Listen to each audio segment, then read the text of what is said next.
What's up everyone? Ashley here. Welcome to Ashley Talks Movies. So I had a chance to catch an early screening of a movie I've been looking forward to for a while, and that movie is In the Heights.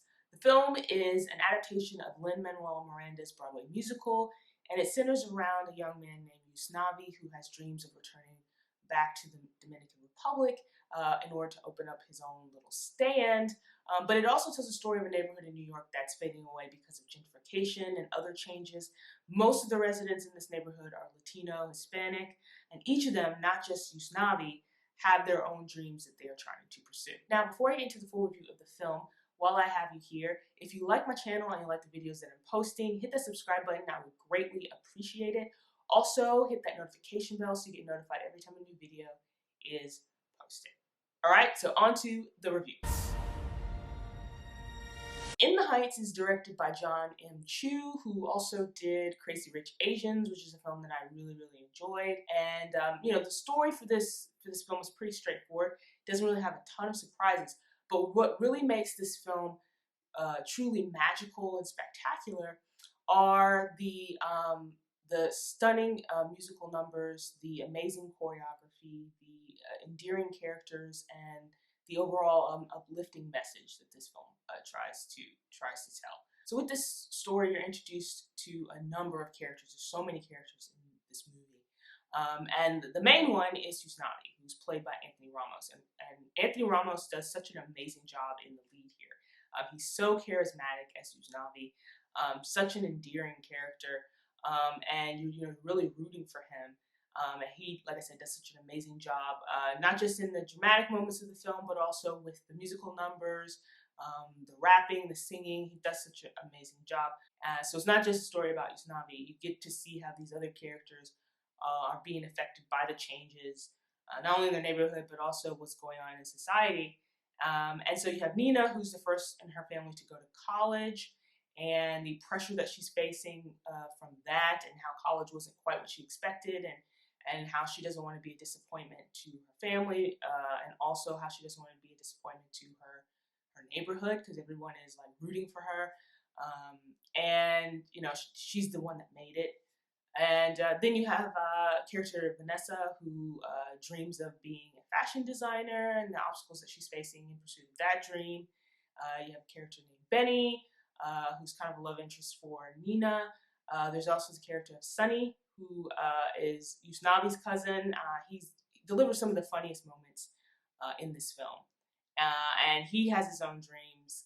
And then you have the character, you have the beauty shop ladies. They're hilarious and funny. Again, there's some changes in store for them. And then you have the character of Abuela, who is basically the Abuela for everyone, because she's kind of adopted the whole neighborhood and been adopted by the whole neighborhood. She's sort of the backbone of everybody. Just, again, fascinating, all these different characters, so much diverse talent in this film. And they really are the heart of this story. Now, I've never seen the Broadway musical, so I don't know how similar or dissimilar the film is, but I will say that, again, one of the highlights of this movie are the musical numbers. Now, some of the songs, for me, didn't always work, but for the most part, the music works really well for this film. It's upbeat, it's lively, it's just got a lot of energy. You want to get up and dance, not just because of the music, but also visually what you're seeing on screen, with how the musical numbers are choreographed. The choreography here is amazing as well. Set pieces is so elaborate. It's just, and the colors too, everything's so vibrant. It's just makes you feel good, and it has such energy. It truly is amazing to see it on screen.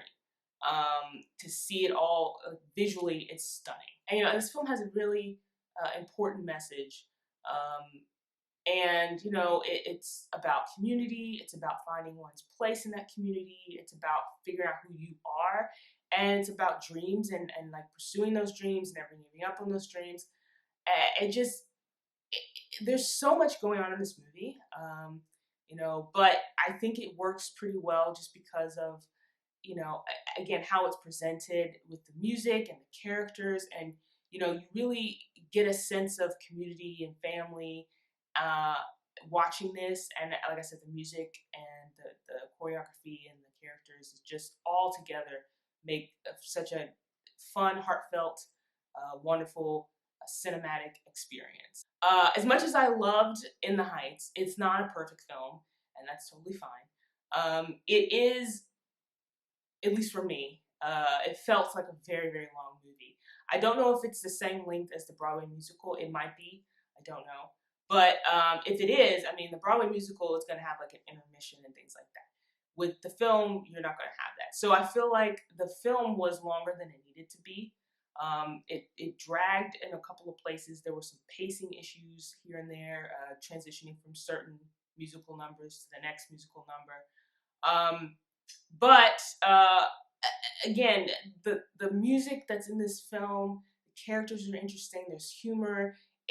You almost don't even really pay attention to that. Also, as I said, this film has a lot of characters in it, not any different than the Broadway musical. But and when you talk about film, sometimes because when you have so many characters in a movie, some characters get shortchanged a little bit, and the ability to do a lot of development isn't there. And so, for the most part, these characters have enough backstory, enough going on that you can get a sense of who they are and what they're dealing with. But there are some characters that kind of just show up and then they kind of go away, they disappear, and they're not really given the development that they needed to be given. But again, it's just because it's such a crowded, there's just a ton of characters cast in this movie. You can't devote a ton of time to everybody. But again, the characters that do get the development, that they do such an amazing job that they are able to showcase some really, really amazing talent. And again, I cared about every single one of these characters, so that was good at least. That sometimes you run into that problem where you show these characters and there's so many and you don't really get a good idea of who they are and you just kind of don't care about them. But I did care about every single one of these characters. At the end of the day, no matter the problems that I had with In the Heights, they were not nearly enough to prevent me from really, really enjoying this film. And like I said, it just has so much energy. It's so much fun. It has so much life and vibrancy, and it has this really amazing cast and these really great characters. Visually, it's just such a beautiful film and like so colorful and bright. And it's the perfect kind of film for the summer. It's a perfect kind of film for right now. And it has a really great message, and it tells it in such a way that is accessible to so many people, and it does such a great job with representation. It's so diverse. Spanish is used throughout the film. It's spoken, it's sung. You see like culture and community. It's just a really fun film, and I think a lot of people enjoy it. So those are my thoughts on In the Heights. The film is actually going to be released in theaters and on HBO Max on June 11th. So I want to know what you guys think. Are you excited about In the Heights? Are you looking forward to it? Share those thoughts with me in the comment section below. And while you're here, like this video, hit that thumbs up button, and don't forget to subscribe to see more videos like this.